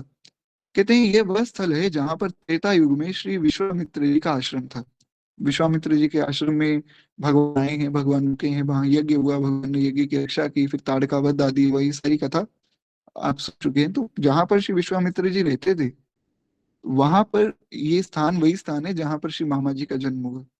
कहते हैं अपने यज्ञ की रक्षा के पश्चात श्री राम लक्ष्मण को साथ लेकर यहीं से जनकपुर और मिथिला की यात्रा फिर भगवान विश्वामित्र ने तय की थी। कहते हैं कि श्री सीताराम जी के प्रथम मिलन और धनुष भंग के पश्चात उनके विवाह उत्सव की मंगलमयी लीला की प्रेरणा अंकुर इसी सिद्धाश्रम क्षेत्र में हुई। कि अगर मान लीजिए इस सिद्धाश्रम क्षेत्र से श्री विश्वामित्र जी भगवान को ले ही ना जाते जनकपुरी, तो क्या पता भगवान का विवाह ना होता। हालांकि ऐसा संभव नहीं है, पर एक भाव यहाँ कहा जा रहा है कि इस स्थान बड़ा विशेष है। कहते हैं कदाचित यही कारण है कि श्री मामा जी महाराज यानी कि श्रीमन नारायण चतुर्वेदी जी श्री सीताराम की वाटिका प्रथम मिलन एवं उनके विवाह महोत्सव की रस भावना से जो है अंतर्वाही भावित रहते थे। मामा जी सदैव जो है नित्य रस चर्चा रास चर्चा में डूबे रहते थे। ऐसा करते नहीं थे, अपने मन में ही खूब जो है रास का आनंद भी लेते रहते थे। और विवाह महोत्सव में उनकी बड़ी सुंदर जो है भावना रहती थी। इसलिए जितने भी मामा जी के पद हैं, विशेष रूप से भगवान के विवाह के पद तो बहुत विशेष है उसमें। बड़ी अद्भुत अद्भुत मामा जी की रचनाएं हैं। मामा जी ने माता कैकेयी का चरित्र भी लिखा। माता कैकेयी का चरित्र हालांकि बहुत कम लोगों ने लिखा है, पर जैसा मामा जी ने लिखा है ऐसा कोई दूसरा लिख ही नहीं पाया। क्योंकि क्या है कि सबके मन में ये था कि अरे माता कैकेयी की बड़ी गलती है, तो फिर भगवान ने समझाया, समझाया तो सबको समझ आ गया, पर दो लोग ऐसे रह गए थे जिनको श्री भगवान की बात समझ नहीं आई। भगवान के ही मंत्रिमंडल में दो मंत्री थे, उनको लगता था कि नहीं, सारी गलती माता की है। तो फिर भगवान ने उनको कहा कि मैं तुम लोगों से बड़ा रुष्ट हूं, तुमने मेरी माँ को गलत कहा है, तो अब तुम्हें पुनः जन्म लेना पड़ेगा। ये मैं नहीं कह रहा हूँ, ये बात अयोध्या के परम रसिक संत श्री गोपालाचार्य जी महाराज ने स्वयं हमारे गुरुदेव भगवान को बताई है। जब मामा जी भगवत धाम चले गए थे ना, तो हमारे गुरुदेव भगवान बड़े ही जो है उससे व्यतीत हो गए, क्योंकि मामा जी अकस्मात ही चले गए, अचानक से ही उनका भगवत धाम पलायन हुआ। तो गुरुदेव भगवान बहुत रो रहे थे। तो श्री गोपालाचार्य जी महाराज ने कहा कि पंडित जी तुम रोते क्यों हो? बोले कि मामा जी अकस्मात चले गए। बोले तुम जानते हो कौन थे मामा जी? तो उन्होंने फिर बात बताई कि भगवान श्री राम के मंत्रिमंडल में दो लोग ऐसे थे जिनको माता कैकेयी के प्रति उनका दुर्भाव रहा, भगवान के समझाने पर भी नहीं माने। फिर उन्होंने उनको भगवान ने ये श्राप दिया कि तुम जाओगे कलयुग में, और कलयुग में जाकर मेरी माँ कैकेयी के विषय में उनकी महिमा का गान करोगे। तो ये मामा जी हुए नहीं, भगवान के मंत्रिमंडल से आए हुए भी मंत्री जी ही हैं। और इसलिए जो मामा जी ने कैकेयी चरित्र लिखा है ना, अन्यत्र आप ढूंढते रहेंगे तो भी नहीं मिलेगा। मामा जी जैसी वाणी मामा जी की ही थी, बड़ी अद्भुत मामा जी की वाणी थी महाराज। तो फिर गुरुदेव भगवान ने पूछा कि महाराज जी, एक तो हो गए मामा जी, दूसरे वो मंत्री कौन है? तो श्री गोपालाचार्य जी महाराज ने कहा कि बस तुम्हें एक के विषय में बता दिया, इतना ही जानो। संभवतः ऐसा हो सकता है कि दूसरे वो मंत्री स्वयं श्री गोपालाचार्य जी महाराज ही हों, क्योंकि भगवान जो है अपने निज जनों के द्वारा ही ऐसी सुंदर लीलाएं करते हैं। अब मान लीजिए मामा जी ना आते, हमें इतनी सुंदर सुंदर रचनाएं, इतनी सुंदर सुंदर कथाएं कहाँ से मिलती? तो ये मामा जी की और भगवान की कृपा है। कहते हैं इन लीला प्रसंगों में जनकात्मजा श्री किशोरी जी के भ्राता के रूप में अपनी भाव भूमिका से उपासना करना, यही कारण था कि आपको सब मामा जी कहते थे। मामा जी नाम इसलिए था कि किशोरी जी ने उनको अपना भाई स्वीकार किया था। कहते श्रीमन नारायण चतुर्वेदी भक्तमाल ग्रंथ के सम्यक अध्ययन की लालसा से ज्ञान गुदड़ी वृंदावन में परम पूज्य श्री पंडित जगन्नाथ प्रसाद भक्तमाली जी के निकट भी आए। हमने जब श्री पंडित जी का चरित्र सुना था, पंडित श्री जगन्नाथ प्रसाद भक्तमाली जी महाराज, तो हमने सुना था कि आपके अंदर सब शिष्य हुए, उनमें से मामा जी भी आपके ही शिष्य थे। मामा जी के मन में आया कि मैं भक्तमाल पढ़ूं, तो पता लगा कि अभी तो इस समय में भक्तमाल बहुत से ज्यादा लोग तो पढ़ा नहीं रहे।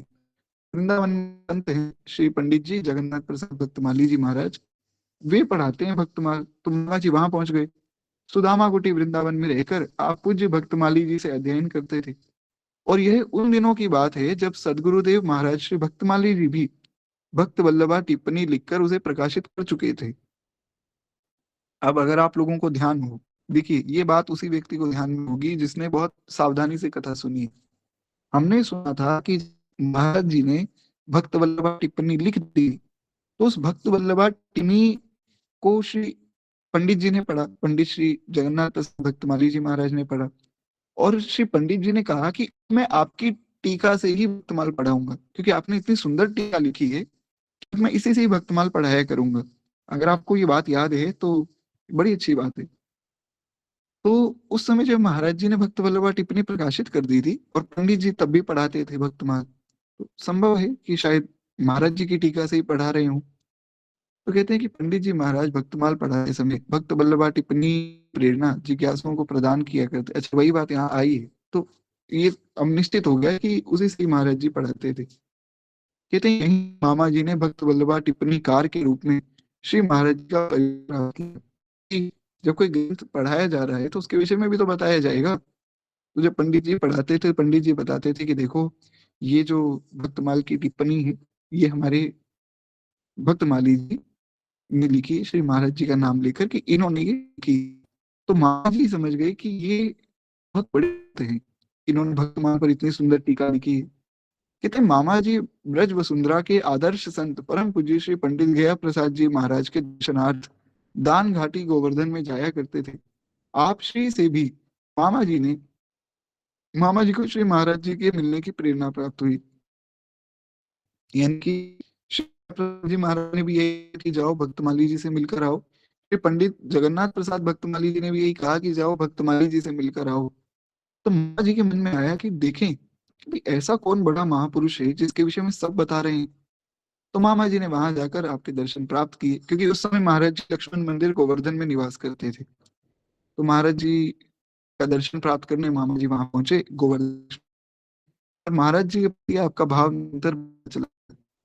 आप उनमें जो एक गुरु तुल्य भाव रखते थे, ऐसा भाव रखते थे कि ये तो हमारे गुरुदेव हैं, और सदैव उन्होंने यही भाव रखा।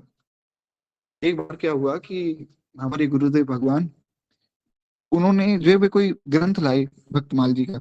तो उन्होंने महाराज जी को वो ग्रंथ अर्पित किया। उन्होंने कहा गुरुदेव आप जो है कुछ इस पर महाराज जी अपना कुछ आशीर्वचन लिख दीजिए। तो श्री महाराज जी ने उस ग्रंथ पे लिख दिया श्री मलुक पीठाधीश्वर।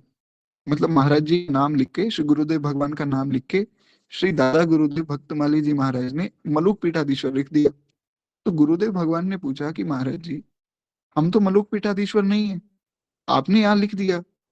तो बोले पंडित जी अब जो लिख दिया सो लिख दिया रघुनाथ जी के प्रेरणा से, अब इसको मिटाया नहीं जा सकता है। तो 2006 में भगवत धाम पारायण हुआ श्री दादा गुरुदेव भगवान का, और 2007 में जो है महाराज जी मलुक पीठाधीश्वर बन गए। ये बात तब की है जब सन 2000 चल रहा था, यानी कि वो 5-6 साल पहले ही उन्होंने लिख दिया था कि तुम मलुक पीठा बनोगे ऐसा। तो फिर जब श्री गुरुदेव भगवान की कथाएं होती थी, तो उसमें भी लोग लिखने लगे मलुक पीठाधीश्वर आगे श्री महाराज जी का नाम ऐसा। तो एक बार मामा जी ने पूछा, मामा जी ने कहा कि भैया, मामा जी सबको भैया ही कहते हैं। मामा जी ने कहा भैया एक बात बताओ, आप अपने नाम के आगे मलुक पीठाधीश्वर लिखते हो, ये क्या अच्छी बात है? आप क्या मलुक पीठाधीश्वर हो? बोले नहीं महाराज जी ऐसा तो नहीं। तो बोले फिर आप ऐसा क्यों लिखते हो? अरे आप मलुक पीठ आश्रित लिखो ना। अब जैसे हम जो सब महाराज जी के शिष्य हैं, हम यही लिखते हैं कि हम मलुक पीठ आश्रित हैं, महाराज जी के आश्रित है। तो गुरु स्थान के आश्रित हो तो भैया ऐसा लिखो कि मलुक पीठ आश्रित आपकी आपका नाम। तो महाराज जी बोले ठीक है, जैसे आप आज्ञा करें महाराज जी ऐसा ही होगा। तो फिर मामा जी ने पूछा कि जैसे आपके मन में भाव आया कहाँ से, आपको ये किसने कह दिया कि आप अपने नाम के आगे मलुक पीठाधीश्वर लगाओ? बोले कि श्री महाराज जी ने ऐसी ऐसी सब घटना हुई और महाराज जी ने अपने हाथों से लिखा। तो मामा जी ने हाथ जोड़े, मामा जी ने कहा कि भैया अगर बाबा सरकार ने लिखा है तो फिर मत मिटाना, फिर मलुक पीठाधीश्वर ही लिखो। तो श्री दादा गुरुदेव भगवान को पूज्य मामा जी बाबा सरकार कहा करते थे। बोले बाबा सरकार का वचन है, वो तो अन्यथा हो ही नहीं सकता है। ऐसा उनका भाव था महाराज जी के वचनों में, महाराज जी में। ये उनकी प्रीति थी, एकदम ऐसा मानते थे कि ये मेरे गुरुदेव ही हैं। कहते हैं एक बार मामा जी से मिलने लक्ष्मण मंदिर, मामा जी महाराज जी से मिलने लक्ष्मण मंदिर आए थे। उस समय महाराज जी कुएं पर स्नान करके गमछे से शरीर पहुंच रहे थे। मामा जी ने आपको भूमिष्ठ होकर प्रणाम किया, और वहां स्नान का जल इकट्ठा हो गया था। उसे मामा जी ने अत्यंत श्रद्धा पूर्वक 3 बार अंजलि में भरकर पान कर लिया। यानी कि महाराज जी जिस जल से स्नान कर रहे थे, उस जल को उन्होंने अंजलि में भरकर चरणामृत के रूप में पी लिया। उसे जो है मामा जी ने पान किया, और उनकी इस क्रिया को देखकर महाराज जी बड़े आश्चर्यचकित हुए। जबकि आप तो दैन्यता वश ही चरणामृत लेने का निषेध किया करते थे, परंतु आज महाराज जी भावग्राही होकर श्री मामा जी की इस क्रिया को देखकर मुस्कुरा रहे थे। क्योंकि महाराज जी अब किस भाव में हैं, हम तो समझ नहीं सकते है ना। तो हुआ क्या है, महाराज जी स्नान कर रहे थे, मामा जी गए, मामा जी ने वो जल जो है पान कर लिया, जैसे चरणामृत पान करते हैं। तो होना तो ये चाहिए कि महाराज जी उनको रोकें कि भैया ऐसा मत करो, लेकिन महाराज जी तो महाराज जी हैं, उनकी लीला है। तो वे खड़े होकर मुस्कुराने लगे। लोकोपकारी किसी विशिष्ट व्यक्तित्व के प्रकाश में आने के पीछे प्रायः किसी महापुरुष का वर्चस्व रहता ही है। जिस भी महापुरुष ने कुछ जीवन में किया है उसमें कृपा के गुरुदेव की है। ऐसा मैं नहीं, ऐसा हमारे गुरुदेव भगवान कहते हैं। जितना भी प्रभाव है वो उसका प्रभाव नहीं, वो उसके गुरु का प्रभाव है। आप देखिए, मीरा को मीरा बनाया किसने? श्री रैदास जी ने। श्री तुलसीदास जी को तुलसीदास बनाया किसने? श्री नरहरियानंद जी ने। श्री सूरदास को सूरदास बनाया किसने? महाप्रभु श्री वल्लभाचार्य ने। तो ये समझना है, कबीर दास जी हुए, रहीमदास जी हुए, रसखान जी हुए, भक्त सेन हुए, भक्त धन्ना जाट हुए, कितने कितने भक्त हुए, सब में गुरु कृपा बड़ी विशेष है। जब तक संत की कृपा नहीं होगी भगवान नहीं मिलेंगे। इसलिए संत की कृपा बहुत आवश्यक है। बिना संत की कृपा के भगवान मिल ही नहीं सकते। इसलिए कहा गया कि संत ना होते जगत में तो जल मरता संसार, संसार खत्म हो जाता महाराज। ये संतों की कृपा है जो संसार बच रहा है। आज आप देखिए श्री प्रेमानंद बाबा बड़े वायरल होते हैं, उनको लोग सुनते हैं। उनको सुनने के बाद कितने कितने लोगों ने वह कुसंग त्याग दिया, कितने कितने लोगों ने मांस आदि भक्षण बंद कर दिया, कितने लोगों ने जो है मद्यपान आदि बंद कर दिया। कितनी अच्छी बात है। नहीं तो आज वो लोग, भगवान जाने उनकी क्या गति हो रही होती। पर प्रेमानंद बाबा को उन्होंने सुना, बात मान ली, बस आज जो है भगवान के भक्त बन रहे हैं। तो ये समझना है कि संतों की कृपा से ही सब कार्य होते हैं।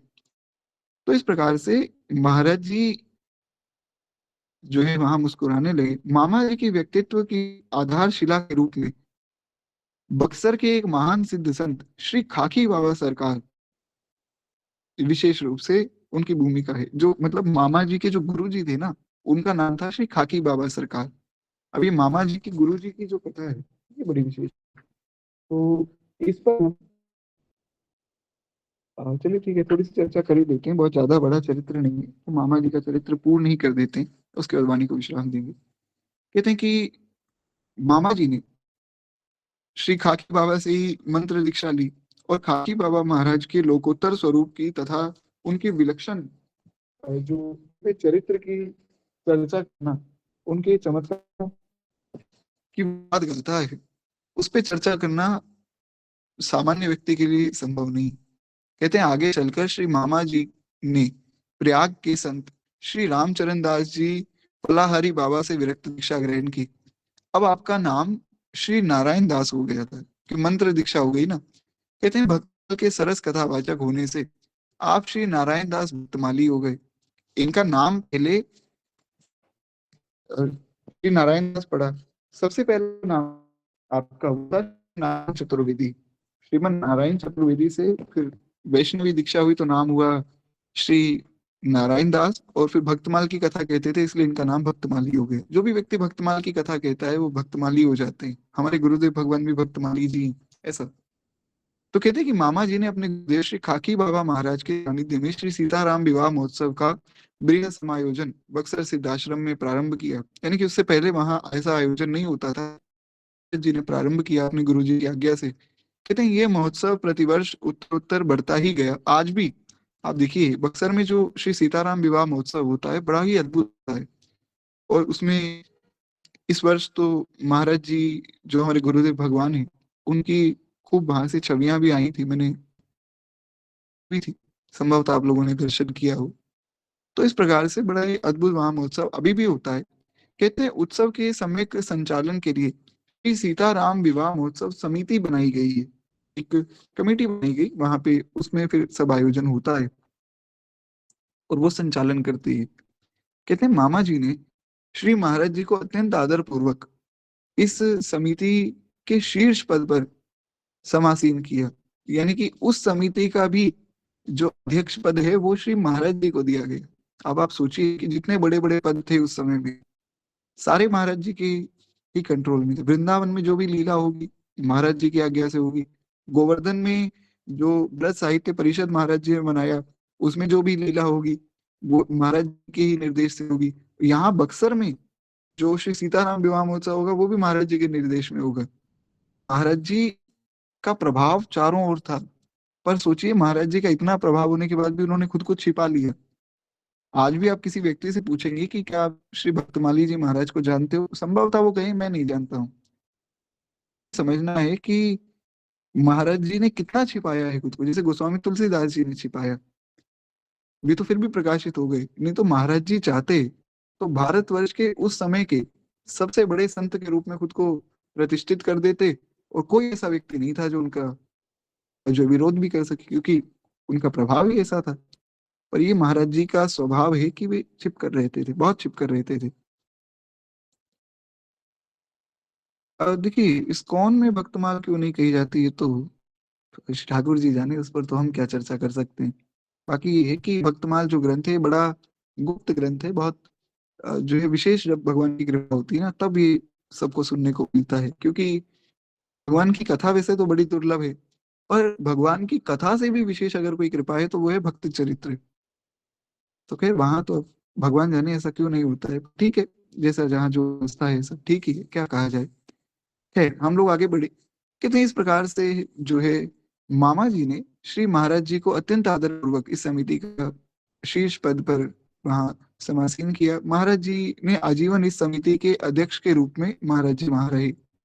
अब जो है प्रतिवर्ष श्री सीताराम विवाह महोत्सव में बक्सर जाया करते थे, और सहस्त्रों की संख्या में संत भक्तजन भी वहां आते, और उतना ही विशाल उत्सव परिसर, इतना ही विशाल भोजन प्रसाद की व्यवस्था, प्रातः काल से प्रारंभ होने वाले मंच के कार्यक्रम बिना रुके देर रात्रि तक चलते रहते, ऐसा सुंदर वहां पर उत्सव होता, आज भी वैसा ही होता है। कहते वर्तमान में भी यही महोत्सव इसी रूप से मान्य किया जाता है।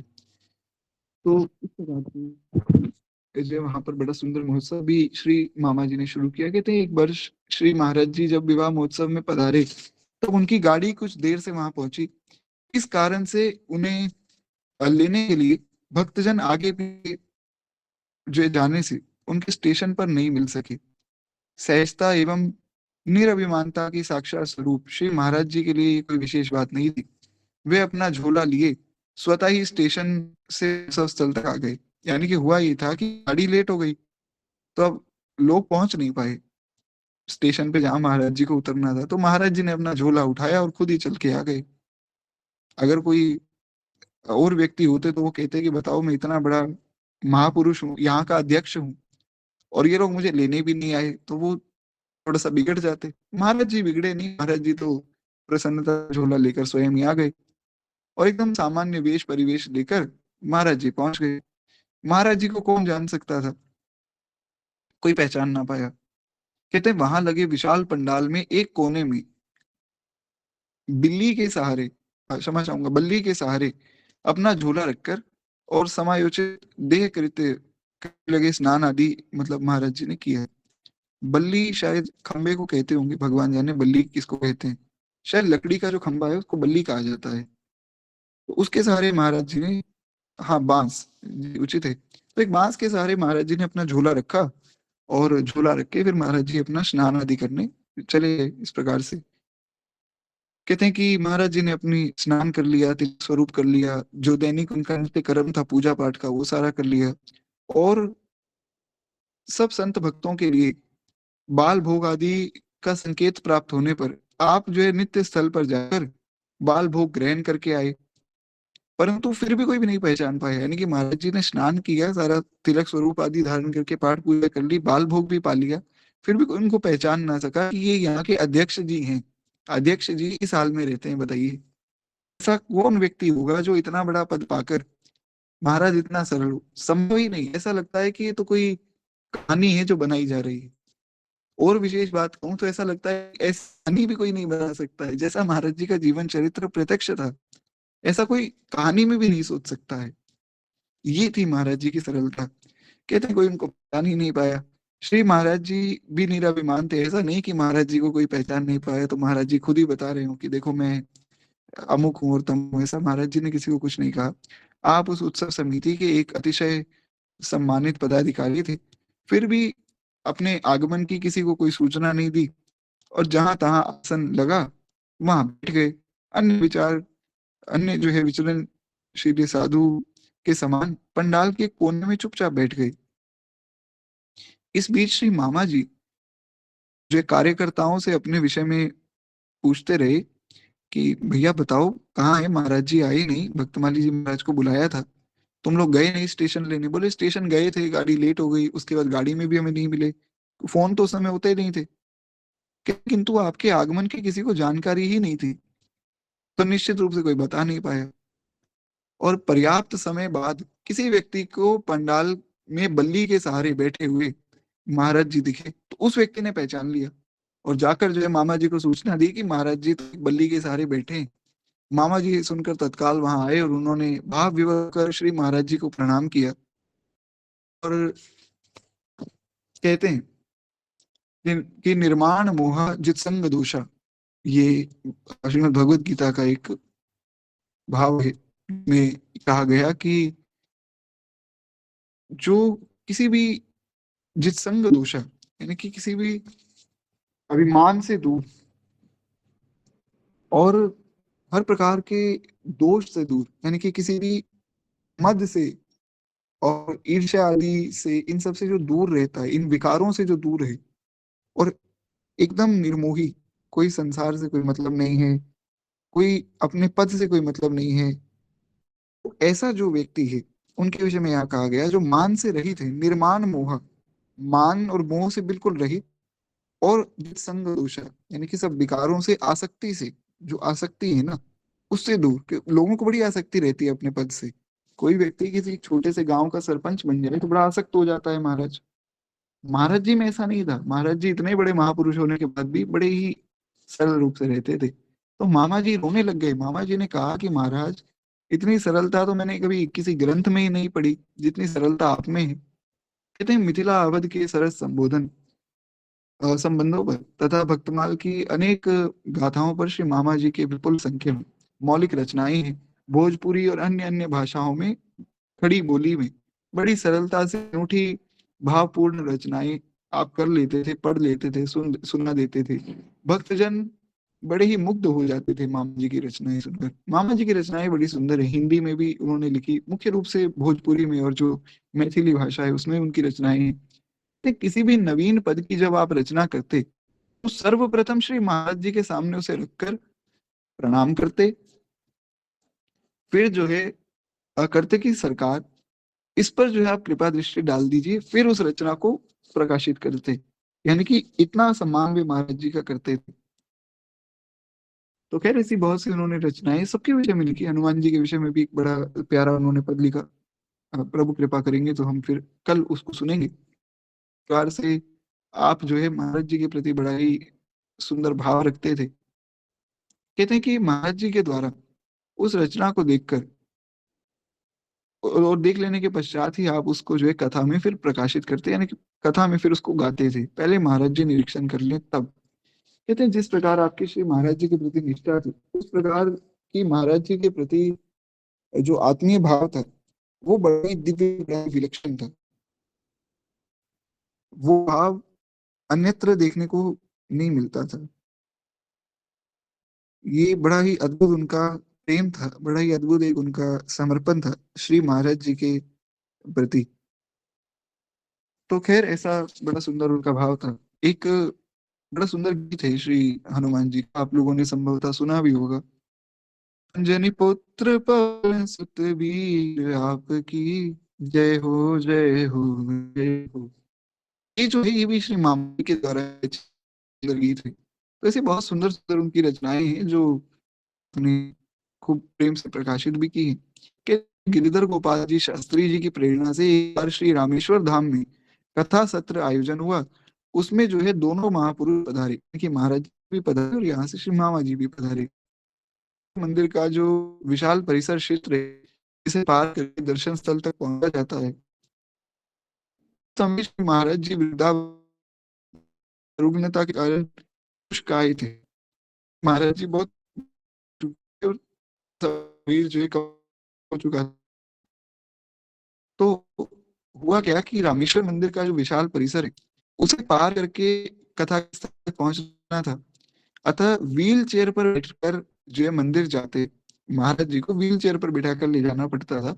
वहां अनेक सेवकों के होते हुए भी मामा जी स्वयं आप व्हील चेयर को अपने कर कमलों से जो है मंदिर ले जाते, जी को दर्शन कराते, और स्वयं सारी सेवा, जो व्हील चेयर की सेवा थी केवल उतनी, मतलब व्हील चेयर ले जाना लाना, वो सब मामा जी स्वयं अपने हाथों से करते थे। उस समय ऐसा लगता था कि मानो श्रद्धा एवं आत्मीयता का युग में ही स्वयं गोचर हो रहा है। तो बड़ा अद्भुत ही मामा जी के प्रति महाराज जी का प्रेम था, और बड़ा ही सुंदर समर्पण श्री मामा जी का था। अब जनकपुर किस की यात्रा है महाराज जी की, वो केवल 2 मिनट प्रेम से भक्तमाल जी की आरती करें एक बार, प्रेम से भगवान की जय। इस भारती की आरती आरत हरे, ये भक्त भगत खास इस धन्य नाभा भारती की आरती आरत हरे। नर जब माया विवश, अज्ञानता में पग गई, न भारती भात भी जग जग गई जगमग गई। अज्ञान माया मोह तन की काली माँ कलही। सत प्रेम समता सत्य सुख शुचि कुंज कलिकाई की। लोक कल कलि मल सकल उड़ घन प्रभात हो गए। तब सब पथिक सुंदर सुखद हरि भक्ति पथ को पा गए। इस भक्त माला के सकल हरि भक्त जन दाया करो। सच्ची अहिंसा भक्ति में विज्ञान दे माया हरो। इस धन्य नाभ भारती की आरती आरती हरे। बोले भक्तवत्सल भगवान की जय। बाल कृष्ण लाल की जय।